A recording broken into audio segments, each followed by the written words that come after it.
Have you ever dreamt of exploring Colombia's stunning landscapes and rich culture? Unfortunately, recent news paints a concerning picture for tourists. Reports of kidnappings targeting travelers are on the rise. La más recurrente es el atraco callejero. También teníamos casos de scopolamine. Estaban sin importar cómo fuera o qué les tocara hacer. Tenían varias maneras de despojar las pertenencias de las víctimas. A Colombian gang called Los Toderos targets tourists in Santa Marta. The gang uses various tactics to steal from tourists, including spiking their drinks with scopolamine and using dating apps to lure them to secluded locations. Aproximadamente su renta criminal podría estar entre los 34 millones de pesos mensuales, pero solo en el hurto a celulares, sin tener en cuenta el hurto a las joyas, el hurto de dinero en efectivo. The gang made around 34 million pesos per month from stolen cell phones alone. The gang specifically targeted Apple devices because they knew how to unlock them and resell them. Descargan aplicaciones que se pueden como contactar más fácil con las mujeres. Los Toderos employed deceptive tactics, leveraging dating apps to lure unsuspecting tourists into their trap. Once entrapped, they would surreptitiously administer scopolamine to incapacitate their victims and then pilfer their possessions. The persistent reports from victims triggered a thorough police investigation, culminating in the successful capture of the gang members. Estaba durmiendo, me robaron el celular, mi billetera, con 600,000 pesos en efectivo. Abrieron mi caja fuerte y me robaron 2 relojes Rolex de un valor de $10,000 cada uno. An example of an Italian tourist who was robbed of his phone, wallet, cash, and 2 Rolex watches after meeting a woman on Tinder highlights this issue. Hoy por hoy somos el 5º aeropuerto más importante de Colombia con mayor crecimiento. Además, eso obviamente supone retos especiales en materia de atención, en materia de seguridad hacia los turistas que nos visitan. The Secretary of Government of Santa Marta highlights the city's importance as a tourist destination and the challenges of keeping tourists safe. Subsequently, the investigation into Los Toderos provided with details on how the police tracked the gang's movements and phone calls. The increasing importance of tourism to Santa Marta's economy underscores the need to address these challenges effectively, ensuring a safe and welcoming environment for all visitors. The gang's hierarchy includes a leader who oversees operations from their base, coordinating with other members who deliver stolen items. Insights from Santa Marta's Secretary of Security reveal a noticeable decline in crime post Los Toderos capture. Additionally, the gang's strategy of targeting unaware tourists emphasizes ongoing city initiatives to bolster security and protect visitors. Colombia's internal conflict is the longest-running civil war in modern history. Colombia has fought a long and arduous battle against drug trafficking and the ruthless cartels that control it. While the country has seen a significant decrease in kidnappings overall in recent years, a disturbing trend has emerged: a rise in kidnappings, specifically targeting tourists. This chilling development, coupled with whispers of a potential alliance between Colombian cartels and the notorious Sinaloa cartel from Mexico, paints a bleak picture for tourist safety in Colombia. In the early 1980s, Pablo Escobar's Medellin cartel joined forces with Colombian politicians, landowners, and allegedly some American multinational companies to form a paramilitary group called MAS, or Death to Kidnappers. Colombia's drug trafficking woes stem back decades. The rise of powerful cartels, like Medellin Cartel, led by Pablo Escobar, terrorized the nation in the 1980s and 1990s. These organizations used violence, intimidation, and kidnappings to control the cocaine trade and exert dominance over entire regions. The Colombian government, with international support, eventually dismantled the Medellin cartel, but the drug trade persisted. New cartels emerged, vying for control. The Cali cartel, the Norte del Valle cartel, and the Urabeños filled the void left by Medellin. These organizations, while less flamboyant than their predecessors, continued to plague Colombia with violence and instability. While kidnappings were once a more widespread tactic used by cartels, recent reports suggest a disturbing shift. The family of a young man from Orange County is struggling with their grief and at the same time trying to find out how and why he was killed while on vacation in Colombia. Colombian investigative journalism outlets are raising the alarm about a rise in kidnappings, specifically targeting tourists. These abductions can be motivated by ransom demands, a tactic designed to exploit the desperation of wealthy families. In other cases, kidnappings are used as a show of force, a way for cartels to exert control over an area or send a message to authorities. The recent case of a young tourist couple who were abducted and murdered in Colombia serves as a stark reminder of the dangers tourists face. This horrifying incident, while the details remain unclear, highlights the brutality these cartels are capable of. The tribunal has registered more than 3,000 victims of FARC kidnappings, but the total number could exceed 20,000. For decades, Colombia grappled with a high prevalence of kidnappings. Largely fueled by the FARC rebel group, kidnappings were used as a weapon of terror and a means to finance their operations. However, with the signing of a peace agreement in 2016, the number of kidnappings dropped dramatically. This brought a sense of relief to the nation and a renewed confidence in tourism. However, recent years have seen a worrying trend. Data from the Colombian police shows a significant rise in kidnappings throughout 2023. This surge coincides with ongoing peace negotiations with the National Liberation Army, ELN, another rebel group. The power vacuum created by these negotiations has allowed criminal organizations to expand their influence, leading to increased kidnappings for ransom. While the majority of these kidnappings involve Colombian citizens, tourists are not immune. Their lack of familiarity with the local environment, tendency to carry valuables, and reliance on unfamiliar social circles make them attractive targets. As a 2023 report by World Nomads highlights, tourists often unwittingly put themselves at risk by displaying wealth on social media, accepting help from strangers, or venturing into unsecured areas. The modus operandi of these kidnappings varies. Some reports detail elaborate schemes where tourists are befriended by locals, who then lure them into isolated locations where they are abducted. In other cases, tourists are drugged at bars or nightclubs, making them easy prey. The ultimate goal is always the same: to extract a ransom payment from the victims' families. The impact of these kidnappings is devastating. The victims endure unimaginable physical and psychological trauma. Their loved ones face emotional turmoil and the financial burden of potential ransom demands. Furthermore, negative publicity surrounding tourist kidnappings can severely damage Colombia's burgeoning tourism industry, leading to job losses and economic hardship. El Chapo Guzmán. Es un emisario que envía el cartel a Colombia para hacer una alianza. But there's another layer to this story. Imagine Colombia's drug cartels as established businesses and the ruthless Sinaloa cartel from Mexico as a powerful corporation entering a new market. An alliance between them wouldn't be too surprising, right?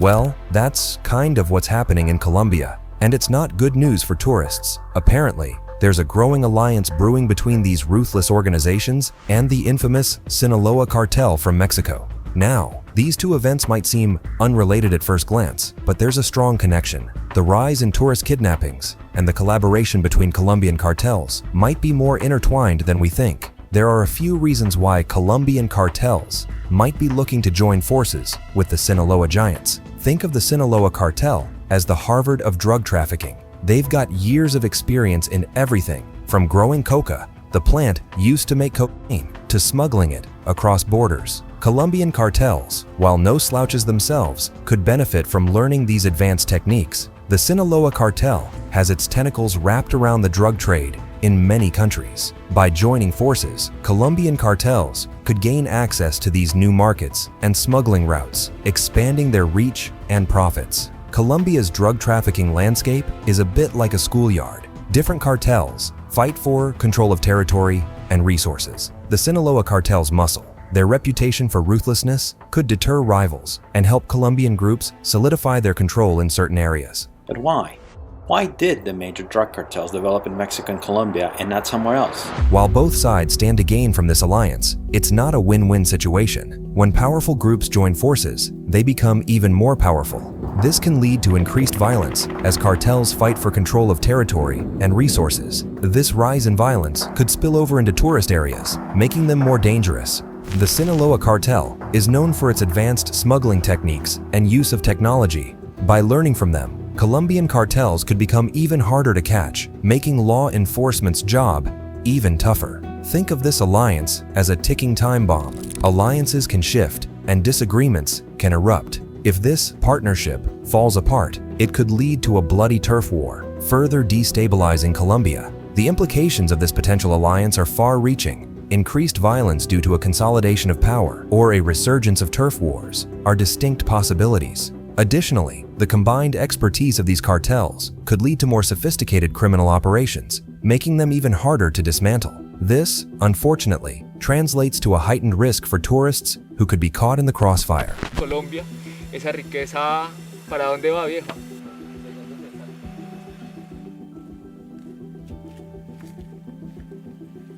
Quienes se vinculan a los carteles de la mafia, porque es la industria que más dinero les da, son los poderosos, los dominantes. Kidnappings targeting tourists in Colombia have increased by a staggering 200% in the past year. This shocking statistic highlights the growing dangers faced by travelers seeking to explore this beautiful country. The motivations behind these kidnappings can vary. Here are some common reasons. Tourists are often perceived as easy targets with wealthy families willing to pay high ransoms for their safe return. Kidnapping tourists can be a tactic used by cartels to exert control over an area or send a message to authorities. These involve holding tourists captive for a short period, usually 24-48 hours, and forcing them to withdraw money from ATMs. This tactic often targets wealthy Colombians, but can also extend to tourists perceived as affluent.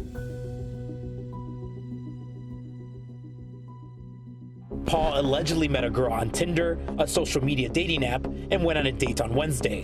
Paul Nguyen's family is looking for answers after they say the Orange County man and Cal State Fullerton graduate was robbed and killed while traveling to Colombia. Social media platforms like Facebook and Instagram are scoured for potential victims. Public vacation posts with location tags and itinerary details expose tourist movements, making them easy marks for tailing or planning an abduction. Cartels also use ride-hailing apps to track and intercept tourist journeys. Fake taxi services, operated by cartel members, can lure tourists into secluded areas where they become vulnerable. They said, well, we're gonna get y'all some help. Cartels are masters of manipulation. Friendly locals offering seemingly harmless help, like directions or cheap tours, can be a ploy to gain trust and isolate tourists. Romantic entanglements, particularly those facilitated online, can be a clever facade to lure tourists into dangerous situations. Sophisticated scams, like fake rental properties or staged accidents, are used to separate tourists from their money and travel documents, leaving them stranded and vulnerable. Cartels often resort to drugging unsuspecting tourists to facilitate kidnappings or other crimes. Spiked drinks at bars or nightclubs are a common tactic. Tourists may be unaware they've been drugged, leaving them incapacitated and at the mercy of their captors. In some cases, scopolamine, a powerful drug that can induce amnesia and a suggestible state, is used to manipulate victims into withdrawing money or revealing personal information. Over the last 40 years, almost 40,000 men and women, mostly Colombians of all ages and walks of life, have been kidnapped. Kidnapping is a horrific ordeal, and tourists are prime targets due to their perceived wealth and detachment from local networks. Cartels may kidnap high-profile tourists to generate significant ransom payments. In other cases, kidnappings target average tourists with ransoms demanded from their families abroad. The trauma of such an experience can be life-altering, leaving lasting psychological scars. Combating this threat requires collaboration. Law enforcement agencies need to invest in technology and intelligence gathering to disrupt cartel operations. Tourist destinations should implement stricter regulations for ride-hailing services and promote awareness campaigns to educate tourists about potential dangers. Collaboration between governments and tourism boards is crucial to ensure tourist safety becomes a top priority. While Colombia boasts stunning landscapes throughout the country, certain regions pose a higher risk for tourists. These areas often have limited police presence and are known for cartel activity. Here are some regions to exercise heightened caution in. Avoid venturing into isolated areas, especially for activities like hiking or exploring, without a reputable guide. Research areas known for drug production or trafficking. It's best to avoid these regions altogether. Border areas, particularly those bordering countries with significant cartel activity, can be more volatile. So, what does this mean for tourists? The potential alliance between Colombian cartels and the Sinaloa cartel casts a long shadow beyond tourist safety. The economic repercussions for local communities heavily reliant on tourism could be devastating. Increased violence, a rise in sophisticated criminal activity, and overall instability could make tourist destinations more dangerous. I'll never forget that feeling.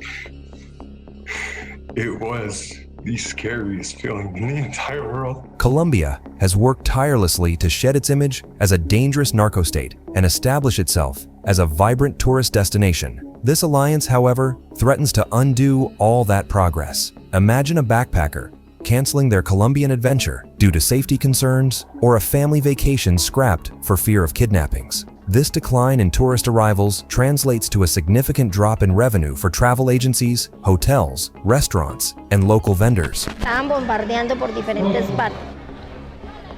Hubieron muertos, hubieron heridos. Pues la gente se asustó y todos salimos porque pues solo se oía el boom y cómo caían y explotaban. Pues no se sabe quién bombardeaba a quién. Muy difícil.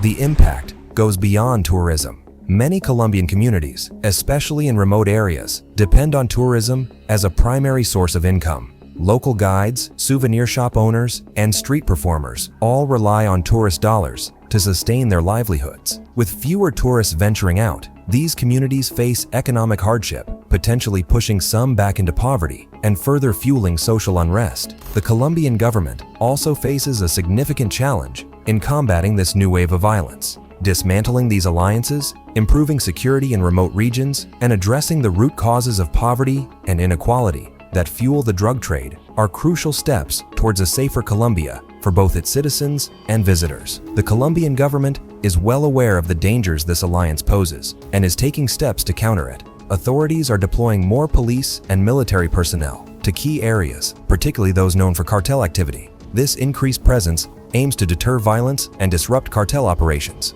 The Colombian government is working with international partners to dismantle the cartel's communication networks and disrupt their financial operations. This can involve freezing assets, tracking illegal drug money, and hindering their ability to purchase weapons and supplies. Kidnappings began here in the 1970s as drug cartels and armed rebel groups like FARC became more powerful.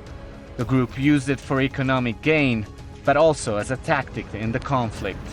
Presidential candidates, policemen, soldiers, and regular people were captured and held sometimes for years. Recognizing the root causes of cartel recruitment, the government is implementing social programs in vulnerable communities. These programs offer alternative sources of income, education, and opportunities for youth, potentially steering them away from joining cartels. El campesino, mientras no haya un cambio de sus de cultivos y el gobierno no aplique eso, el campesino va a seguir sembrando coca. Deep-rooted corruption within some government institutions can hinder law enforcement efforts. Leaks of information, collusion with cartels, and a lack of trust in the system can make it difficult to dismantle these organizations. Even with strong efforts, violence can spill over into areas not directly controlled by cartels. Innocent civilians and tourists can get caught in the crossfire, hindering tourism recovery. And when I jumped out on the driver's side, that's when I was shot in both legs. We was on the ground for maybe like 10 minutes after they took everything from us. The future of Colombia hinges on its ability to dismantle this potential alliance and ensure safety for its citizens and tourists alike. It's a delicate balancing act, promoting tourism as a source of economic growth while ensuring security. By taking decisive action, addressing the root causes of cartel recruitment, and fostering international cooperation, Colombia can overcome these challenges and emerge stronger. While the exact nature of this alliance remains to be seen, its potential impact on Colombia's security landscape and tourist safety cannot be ignored. Tourists visiting Colombia must prioritize safety by researching safe travel zones, avoiding high-risk areas, and hiring reputable guides. Maintaining a low profile, avoiding displays of wealth, and staying informed about current events are crucial steps in minimizing risk. Flashy jewelry, expensive clothes, and openly displaying large sums of cash can make you a target for petty crime and theft. Embrace a low-key approach. Dress modestly, carry minimal valuables, and leave expensive items securely locked away in your accommodation. Remember, the goal is to explore and experience the beauty of Colombia, not attract unwanted attention. By following these safety tips and exercising caution, you can significantly minimize your risk and maximize your enjoyment while exploring the wonders of Colombia. Remember, a little preparation and a healthy dose of vigilance can go a long way in ensuring a safe and memorable Colombian adventure. Thanks for exploring the impact of Colombian cartels and their alliance with Sinaloa on tourist safety. What are your thoughts on this issue? Share in the comments. If you found this important, like, subscribe, and hit the bell for more. Stay informed, stay safe, and keep exploring responsibly. See you next time.